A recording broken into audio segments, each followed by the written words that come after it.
quand même vraiment son engagement. C'est cela qui fait la différence.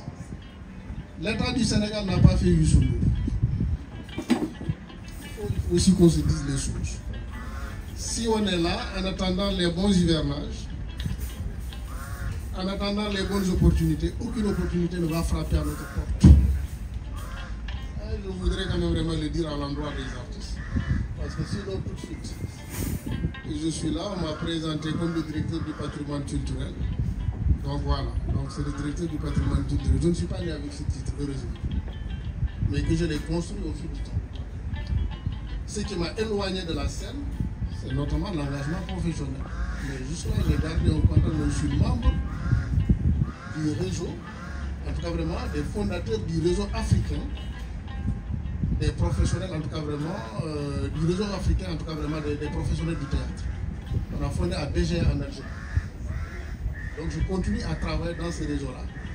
Et aussi en tout cas vraiment à partager ce réseau-là. Donc ça c'est pour vous dire que c'est un engagement personnel. Et aussi quand on est avec une équipe, le pays il y a un dispositif, c'est de savoir les limites que le pays a. Donc c'est un thème, on travaille sur un thème. Et c'est cette préoccupation-là que j'ai voulu prendre en charge dans mon propos sans entrer dans d'autres détails. Ma préoccupation était qu'on m'a dit de présenter le programme 2 du ministère de la Culture, promotion et valorisation du patrimoine culturel et matériel. Est-ce que j'ai pu dire l'essentiel? Est-ce qu'on m'a compris de ce point de vue? Maintenant, tous les problèmes de la culture du Sénégal, des acteurs qui ne sont pas pris en charge, on pourrait en faire une autre conférence et débattre de cela parce que j'ai fait la traversée. Et donc, je peux parler comme acteur, je peux parler comme ancien directeur de centre culturel, je peux parler comme ancien chef du bureau de programmation artistique du centre culturel régional de Ziguinchor, je peux parler comme ancien directeur artistique et de la coopération du Grand Théâtre, je peux parler comme ancien manager de la compagnie Boussana, premier directeur du festival Casamance.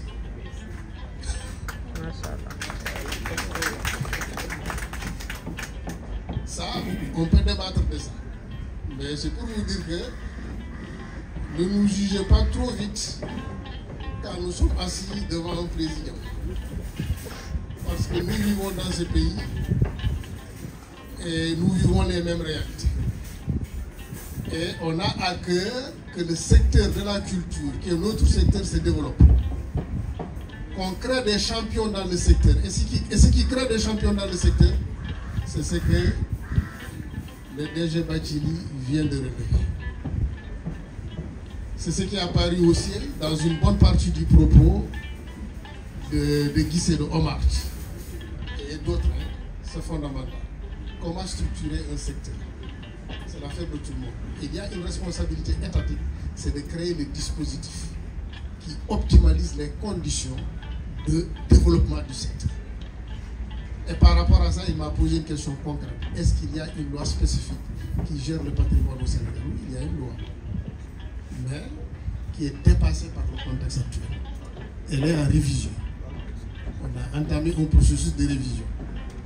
Et quand j'arrivais à la direction du patrimoine culturel comme directeur en mars 2022,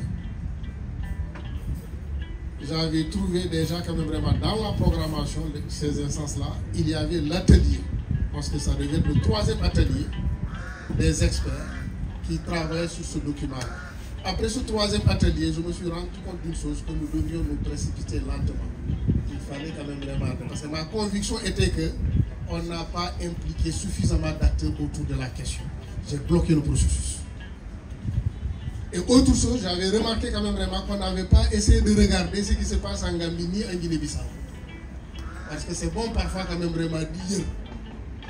Parce que quand même vraiment, ce ne sont pas forcément les mêmes problèmes qui se passent dans ma cour, mais parfois ce qui se passe dans la cour de mon voisin peut m'aider à régler un problème ici. Donc là quand même vraiment, on se précipite lentement parce qu'il s'agit d'une révision qu'il ne faut pas rater. Il faut élargir le groupe d'expertise. Donc, les différentes parties prenantes, le droit, ils doivent participer au processus et nous veillons quand même vraiment à les impliquer pour continuer ce travail. Et Dieu merci qu'on l'a fait. Donc, tu fasses beau blanc. L'autre élément, moi, cette loi-là n'est pas le seul instrument à partir duquel le patrimoine est géré au Sénégal. Le Sénégal a ratifié des conventions qui sont aussi des cadres d'inspiration et de réglementation qui sont appliqués au niveau du pays. Donc notamment quand même vraiment la convention de 70 sur en tout cas vraiment la protection des biens du patrimoine culturel en cas de conflit. La protection entre la convention de 1972 sur le patrimoine mondial et naturel qui nous a permis de classer 7 sites au patrimoine mondial. Voilà, qui est un cadre qui nous permet en tout cas vraiment aussi de nous inspirer pour gérer notre action. Voilà, en tout cas vraiment, on navigue avec les conventions. La convention de 2005, c'est la protection des expressions de la diversité culturelle. La convention de 2001 sur le patrimoine psychopathique. La convention de 2003 sur la sauvegarde du patrimoine culturel immatériel. Tant d'instruments qui sont aussi des cadres réglementaires. Parce que l'État du Sénégal les a ratifiés et du coup, quand même vraiment, nous les utilisons comme instruments pour en tout cas vraiment gérer l'action du patrimoine culturel au niveau du Sénégal.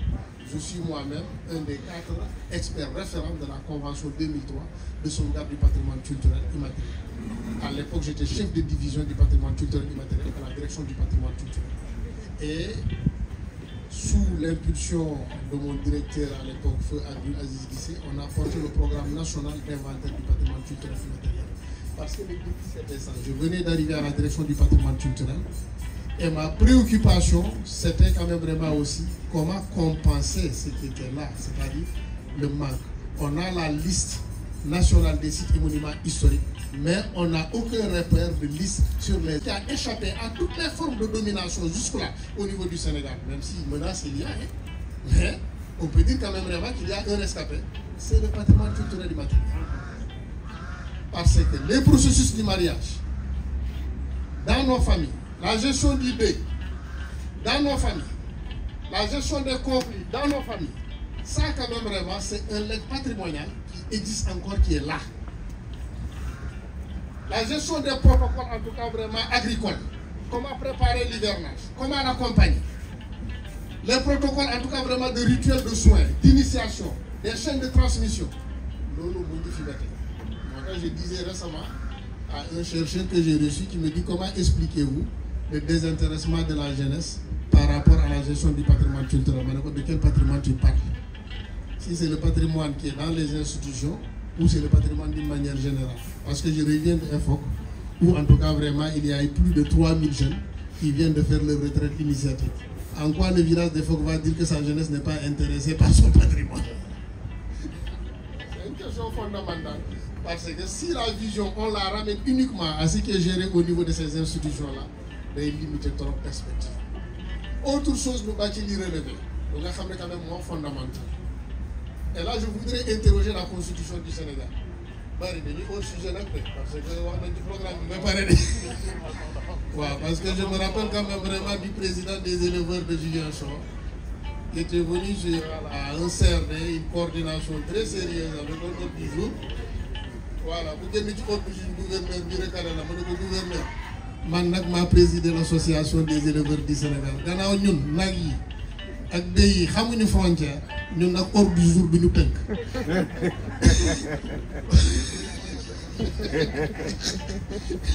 Moi je comprends que ordre du jour tënku fi kenn nañ ci waxtaan lu am solo mooy jotaay bi ku nekk en tout cas vraiment jëlee fi dara. Ça c'est très important. Notre frère a bien fait de suggérer, de dire quand même vraiment c'est bien que dans ces instances, on fasse l'effort de parler nos langues. Ça c'est très important. Voilà, mais aussi c'est pratique de parler souvent dans la langue officielle. Et je remarque souvent, vous m'avez basculé dans la langue nationale, de la nécessité pour nous en tout cas vraiment de travailler davantage par rapport à cet aspect-là. Parce qu'une langue ne véhicule qu'une seule culture. Ça c'est Jean Rostand. Elle ne peut pas véhiculer deux cultures. C'est à partir de cette langue-là qu'on peut se positionner pour commercer avec le reste du monde. Or, nous sommes un pays quand même vraiment avec une mosaïque. Dans mon CV, j'ai indiqué le nombre de langues que je parle. Ce n'est pas la langue que je parle, le nombre de langues que je parle. Maintenant, le Wolof est peut-être la langue que je parle moins bien. Mais je suis né dans un environnement qui a favorisé que je puisse parler plusieurs langues qui ne sont pas les plus populaires, certainement au niveau national, mais qui ont constitué en moi un équilibre, qui m'ont permis d'avoir des éléments comparatifs et une ouverture d'esprit par rapport quand même vraiment à la vision que je peux avoir sur une chose qui est nommée dans 3 ou 4 ans, avec quand même vraiment des perspectives qui soient différentes. C'est ça la question fondamentale. C'est l'économie, vous me relevez. Notre patrimoine, ce n'est pas seulement le legs. Voilà, un héritage du passé qu'on doit regarder comme ça, avec admiration et dire que ça c'est notre passé et c'est tout. En quoi ce legs servait? Pourquoi l'influence que le patrimoine, c'est uniquement les sites et monuments, nous pose problème. Parce que c'est ce que les gens ont compris d'essentiel. Alors que c'est fondamentalement ce qui irrigue le système d'éducation dans nos communautés. Les modes de transmission et de valeur. Et c'est là qu'il faut travailler. Mais ces modes de transmission et de valeur sont les modes aussi de maîtrise des mécanismes de survie. Le développement, c'est quoi? C'est la capacité qu'on se dote chaque jour davantage pour maîtriser les paramètres de notre survie. Si on n'a pas une maîtrise suffisante du moins des paramètres de notre survie, on est en situation quand même vraiment, voilà, de danger, c'est-à-dire quand même vraiment de manque criard. Je n'aime pas le terme sous-développé. Je ne l'utilise pas. Quand on parle de développement du pays, voilà, tous les pays sont en développement. C'est ça la réalité. C'est-à-dire quand même le processus ne s'arrête jamais. C'est ça la réalité. Donc de ce point de vue, il y a un mécanisme là, pour que notre patrimoine nous rapporte. Mais notre patrimoine nous rapporte déjà les devises du tourisme du wax. Yoy la état du Sénégal am. Gennel luñu fay ci réceptif bi. Mais lu justifier ñu egg ci réceptif bi lan la première intention du voyage c'est quoi? Du voyage touristique, c'est la recherche de la différence. On paye pour venir voir la différence culturelle que nous avons. La marque culturelle que nous incarnons. Les gens payent pour venir voir ça. Ces devises-là, c'est la culture qui les génère. C'est-à-dire l'impact économique et financier direct se situe souvent au-delà. Maintenant, lui, Bathily pourra en parler de façon beaucoup plus concrète aussi, par rapport en tout cas vraiment à tout ce que la musique génère. Ça, ce n'est pas peut-être notre patrimoine directement, mais le plus souvent, cette musique-là, elle est d'inspiration patrimoniale. J'ai publié une conférence où le monteur m'a mis un fond de musique de Touré Kunda. La vidéo commençait à devenir virale. On m'a mentionné atteinte aux droits d'auteur. J'ai vite fait de la retirer. Quand bien même je savais que cette chanson-là, le Touré Kunda produit. Ça, moi, je le savais de conviction. Et d'où cette chanson? Merci. La culture est une compétence transversale, donc on le retrouve dans tous les deux autres axes. Donc, quand on a le PSE, comment matérialiser ça? Parce que l'autorité a mis en place une politique. Maintenant, il incombe à nous, aux techniciens, de mettre en œuvre cette politique. Comment mettre en œuvre cette politique? On a ce qu'on appelle une lettre de politique sectorielle de développement. Et dans la lettre de politique sectorielle de développement du secteur de la culture, je ne dis pas du ministère de la culture, mais du secteur de la culture, parce que c'est le public et le privé. Il y a 3 axes. Et dans les 3 axes, il y a 2 axes de la lettre de politique sectorielle de développement. On a le programme 1, qui est la promotion et la valorisation des industries culturelles et créatives. Et dans le programme 2, c'est le programme qu'a développé mon frère, M. Badian, c'est le développement du patrimoine culturel, du secteur de la culture. Mais il faut noter que cette lettre de politique sectorielle est adossée à la gestion axée sur les résultats. Et depuis 2011, il y a ce qu'on appelle les réformes de l'UEMOA. Et dans les réformes de l'UEMOA, la réforme principale, c'est de passer en budget moyen en budget programme. Et pour les budgets programmes, on peut dire que le contexte du budget programme est adopté en mars et juin 2009 par les... À ce programme, quelle est la philosophie et enjeu de la réforme et de transparence? Ce qui nous amène à dire, c'est la redevance, c'est le suivi et l'évaluation qui est mise en valeur ici. Il y a aussi l'enjeu. L'enjeu, c'est de faire passer l'état d'une culture de moyens à une culture de résultats.